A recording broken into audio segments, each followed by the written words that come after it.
Hi, everyone. My name is Jeannie Doherty, and my clients call me a money whisperer. And welcome to the Money Whispers podcast for couples. I am very excited. I'm here with Erica today, and we're going to talk about a really critical piece about your money that gets overlooked and totally thought of as something secondary, but it's not. It's one of these things that will make your money work better for you. And Erica, can you talk to people more about your journey being in a relationship and moving from a place of, say, I would say the bad part of the body, the illness stuff, and moving into wellness? Yeah, for sure. So my name is Erica, and my background is in nursing. So I've been a nurse for over 10 years, and that really kind of showcases of how I think about medicine. So I came from a very traditional background, in the sense of, pill, symptom, pill sort of game. And then I sort of started to slowly shift that mindset of thinking that there's a little bit more to life. There's a little bit more to that underbelly of alternative medicine, as I like to say, a little bit more of mind-body connection. And the way that money really has influenced that specifically is I used to work a very high-powered job. So I ran a COVID unit essentially around COVID time, trying to do contact tracing and sort of built up what the university I was working for was going to respond to COVID. So we built out a team out of kind of thin air because as we all know, COVID sort of hit very quickly and no one knew what the heck was going on. And, from there, I really had to learn what an entrepreneur could do, right? It was the first time in my career where there were no rules. And I like to bring that up because it was a very exciting time for me. It was the first time that I sort of got to see how in real time changing small decisions could affect the major outcome. But it was also interesting. Small decisions change the outcome. What are you referring to when you say that? Because I mean, a lot of times people like just assume it doesn't matter. They're small decisions. And so referring to in the sense of how I was going to actually explain contact tracing to an 18-year-old, right? So like a lot of times they're very, that time of your life where, school is the most important, friends are very important. And being told that you can't do something can feel debilitating. And so I had to play with like tweaking of words and tweaking the script of how we explained what we were doing. So it felt not a punishment, but more of like, this is to keep you safe in a way that is safety for yourself, your friends, and for like the larger, community. We're doing the best we can. Right. And so that even like those like little words that we've been using to explain that change the way that a student would respond to, our protocols that, to be honest, weren't what they really wanted to do. Yeah. And I get that. I didn't really want to be home and stuck in quarantine. I did it. It was awful. Yeah. But I had to understand what the purpose was behind it. And I think giving that more information in a way that felt approachable to them really helped them understand and made them more accepting of a fate that they didn't necessarily want at the time. And small decisions also just, how do I train, our nurses? How do I create an onboarding? Like very tiny, inconsequential in, the day-to-day, but made a really big difference. How do we create a team that felt connected? So that way, when we had really long days, when those days didn't feel so long because you felt the support of the people around you. Sure. So how do you build that community? It was like a 5-second phone call or a 5-minute Zoom of just like, hey, is everyone okay? What do you guys need to get forward to move forward in the day? Like, is there anything we can do to help you? We're available to you. And it was 5 minutes. And that 5 minutes sort of changed the fact that, our employee retention was amazing during that time. A time where like most, people weren't doing very well. Yeah. Very true. And I bring up this time frame because it was the first time that I really started to experience burnout in my own life, right? I was doing all this wonderful work and I was really proud of the work that I was doing, but on the inside, I was feeling very burnt out. I was deprioritizing myself, deprioritizing my needs, deprioritizing, what made me to be able to show up to work because work was more important at the time. And it started to lead to some health issues on my end. And so I ended up making a big career shift after COVID into functional medicine. And functional medicine, where, you know, they understand the idea of body mind connection and how everything is connected. And it was great from the mission part of it. But what I slowly also began to realize is it had this same energy around the work, right? Yes. Work still felt much more important. There was a high demand for what we did. And so it ended up being long hours, and my health continued to decline. And my husband and I at the time looked at each other and kind of had this like moment of realization of like, what are we doing? Yeah. What are you doing? What are we doing? Where we are all, like, for all intents and purposes, having a very successful life. We both had very good careers.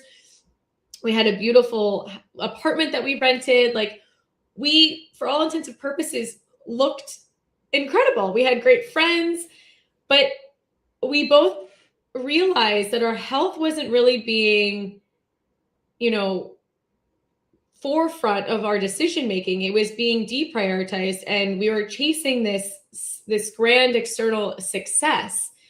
And we did something that most people at the time thought we were insane to do. We actually took a gap. We were like, you know what? We're taking a sabbatical.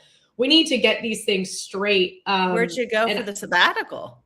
We went all over. We did 3 months. We took 3 months, and we did 2 of them in Europe and Italy specifically. And then we came home for some time and did another, I think, 3 months, and we kind of of Europe. And we did it because we realized, and I give my husband really full credit for this. He was like, why are we saving all this money for retirement when we don't know when retirement is necessarily going to hit? And we're not really enjoying what we're doing now. So what if we took a pause, you know, maybe took some time for ourselves to figure out what our next move is without feeling this scarcity of like, how do we run to the next thing that's going to create money for us that might be more aligned to how do we find the career and the passion that's going to actually drive us success, and the money will follow that. And him and I talked about this like a year before we even took this sabbatical. We started the conversation around like, because again, we all have to make financially smart decisions. And we didn't just one day wake up and go, but we did. It helps. It helps. It helps to make the decision. And so like, we didn't wake up one day and we're like, done. We did 2 years or a year of planning to really get to this point of like, okay, like we want to build this nest egg, and we want to maybe take this like little break. And how do we do that the smartest way possible? And so we slowly started to build a nest egg, and we hit that 2 year mark, looked at each other, and we're like, well, I don't really like this. So let's try this instead. Yeah. Yeah. And I just want to pause here because I want to highlight these are questions that couples come across all the time, especially in my work. I have met more couples that want to take a mini sabbatical. They want to take even a 2 or 3 week vacation just to get away from and relax. And what happens is it's always about the money. And then what happens second is it's the patterns of their behaviors of like, always on the phone, have to be connected to the Wi-Fi, got to check in on my team, got to do this, got to do that. And I'm not saying don't do it ever, but you know, if you want a new life, you have to create the space to then say, I'm willing to set some markers. Like, you know, like, I think we want to make this amount of money or save up this amount of money. I know we can go back to this kind of work, you know, but let's look at to see what else we can do. And you just said, well, we planned for at least a year and then it took us 2 years to save up. Like that's all ongoing conversations. And I find many times people have wonderful dreams, but they won't have the conversation because they don't know how to start. So I'm curious, what led you both to having a money conversation without maybe avoiding some things that needed to happen in your personal life? Yeah, it's a very good question. To be honest, one of the foundations that I learned from actually my aunt, I'll give her full marks.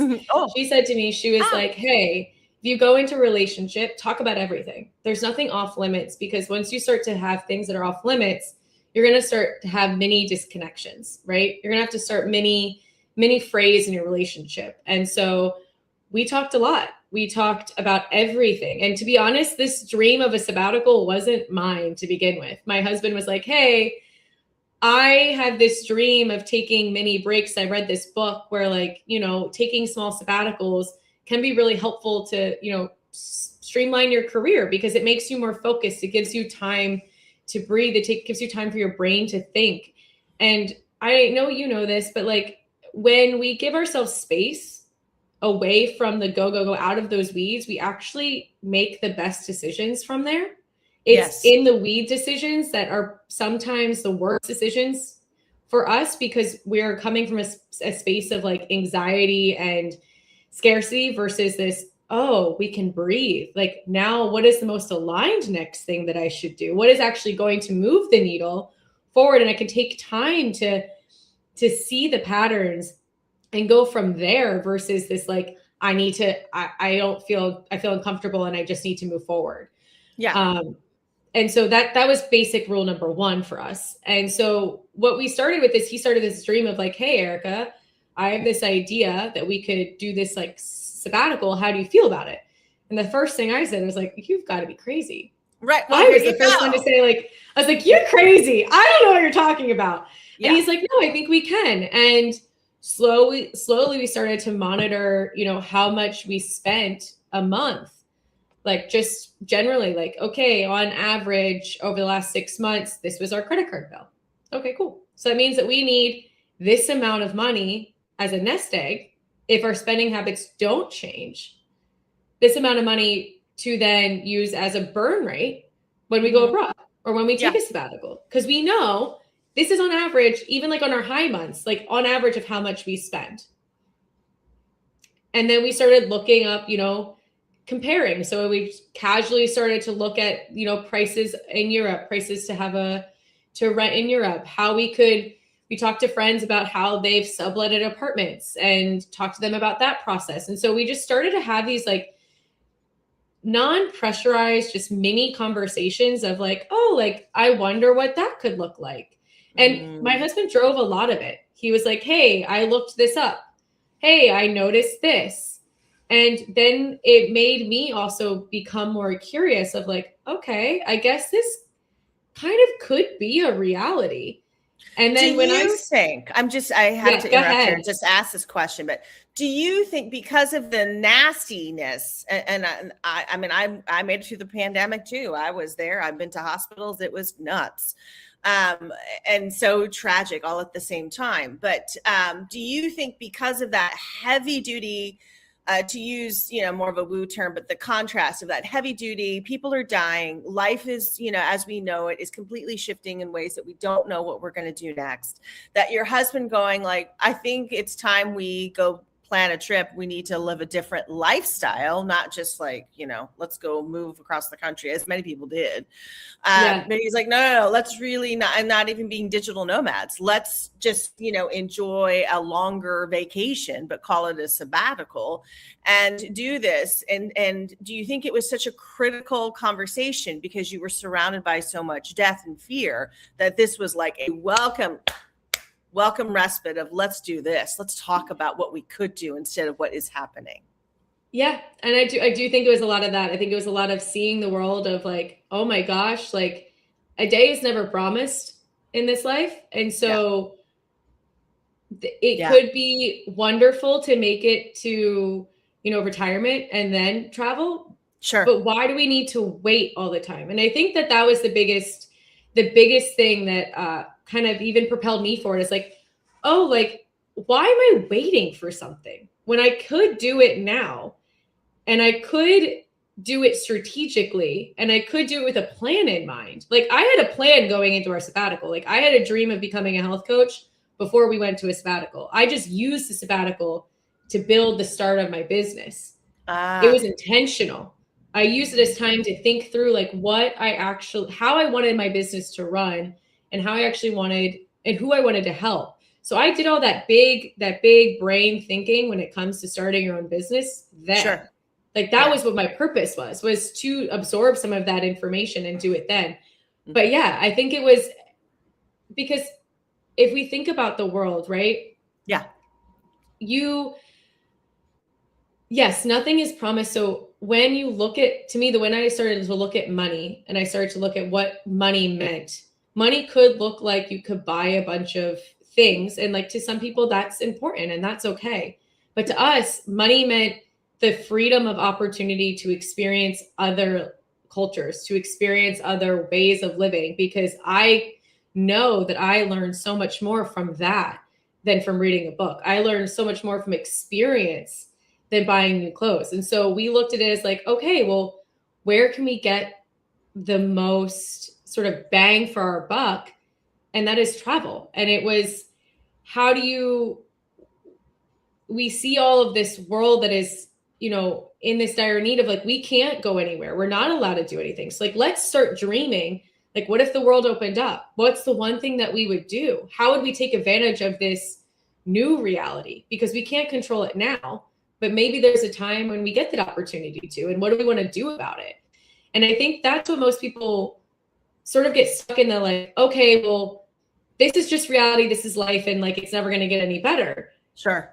And when you start to dream of like, oh, but like, what if we could just get on a plane and go do this? And what if we could, start to have this health goal become accomplished? And that's what I talk to my clients all the time, is like, live for that self now versus waiting around for that self to appear. Because if you keep waiting, it's never going to happen. Right. You have to start to take action in small ways to actually get that life. Right. And so we did this small actions of like, how do we set our money up and how do we set our life up to be able to support this dream? Sure. Not just go full head of like, and like, we're just going to do it. And some people can do it. So do it that way and it works out. But I'm not that. I'm a very strategic planner. And I like that because it feels comfortable. Right. And it feels smart to me. But that's my own belief system. Yeah. So did your husband also start a business as well? Yeah. Well, he joined his family business. He joined the family business of Stone. And so during that time, he like started learning from his parents of the business for free. He just started learning. He was like, I'm very interested. I want to understand what this business is to see if he liked it. And now that's what he does. Like, he's now works full time with them, and I work full time in my health coaching. And we needed that time, I think, to understand what our passion was that actually drove us and the reason why. Yeah. I just want to say one more time, just as we're kind of coming closer to the close, but that it's so important when I hear people tell me they're like only in their 60s, which is not old in my opinion. I mean, yes, compared to a 4-year-old, yes, it's older, but I mean, it's not old, stuff. But there was a time that our health rates, like you were dead by 65. Yay. But no, that people are like, oh, my back hurts and I've got this and I've got blood pressure and I'm diabetic. And it's sort of like, yeah, that's a lot. You're on a lot of medication. You got to see a lot of doctors. And what I hear all the time is like, well, nobody told me. And I'm kind of like, no, people were telling you, you didn't listen. And so I find it is the difference between somebody who takes vitamins versus the person who's just looking for painkillers. The vitamin takers are looking for a health coach. They are looking to address whatever the health need is, whether it's weight loss, which I feel like that's like rampant, whether you're on GLPs, or not, is a whole different conversation. But it's always weight loss. It's, how do I get stronger and fitter, because you see like fitness models everywhere and you're like, how can I get like that? And it's like, well, they're doing like 4 hours in the gym every day. So unrealistic, in my opinion, for most people. Yeah. And if they do have 3 kids, it's because their parents are raising, the kid. I mean, like, come on, like there's a lot more that we don't see. So because you only see the surface of people on Instagram and social media. That's all you see. Yeah, but it's the same thing. That is the number one killer, it feels like. And that is your stress levels, because I've met people who are marathoners who have terrible hearts, meaning that they have, already a condition and then they just don't do well. In terms of their stress levels, they're constantly feeling super stressed. And then it's like, that's amazing. You're 40 and you have perfect body weight, your blood looks good, but your stress levels are ridiculous. And then you have a massive heart attack. So I definitely have seen it all over the place that people have to pay attention to their health and not wait until you're 65 and then be like, I'm going to try now. So Erica, how can people reach you? So people can reach me at Health E, letter E, by Erica.com. That is my website. Or they can email me at Erica@healthy-wellness.com. I'm very open for a conversation. I do free 30-minute like discovery calls just to like see what's going on, see if I'm a good fit for you. My ethos is always, if I'm not it, I'll help you find the person that is it for you. Because there's enough healers in this world that can serve you if I cannot. And last thing I'll say about what you kind of brought up is that, yes, you can start at any time when it comes to health, when it comes to money, but why not start earlier? Because you're going to see the effects tenfold later on. And like you doing things today, small things, like very, very small things, whether it's money or health, if you start to make small, minute changes, it will dramatically compound and increase your final outcome. And that's all we want is like that final outcome.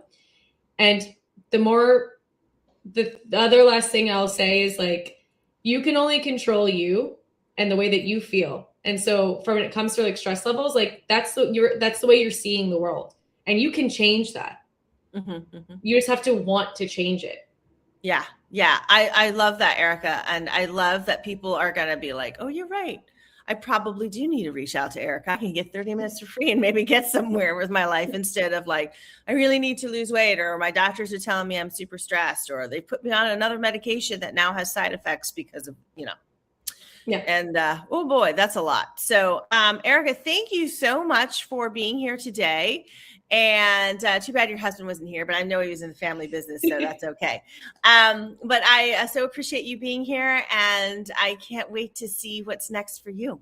So Thank you so much. Thank you so much for having me.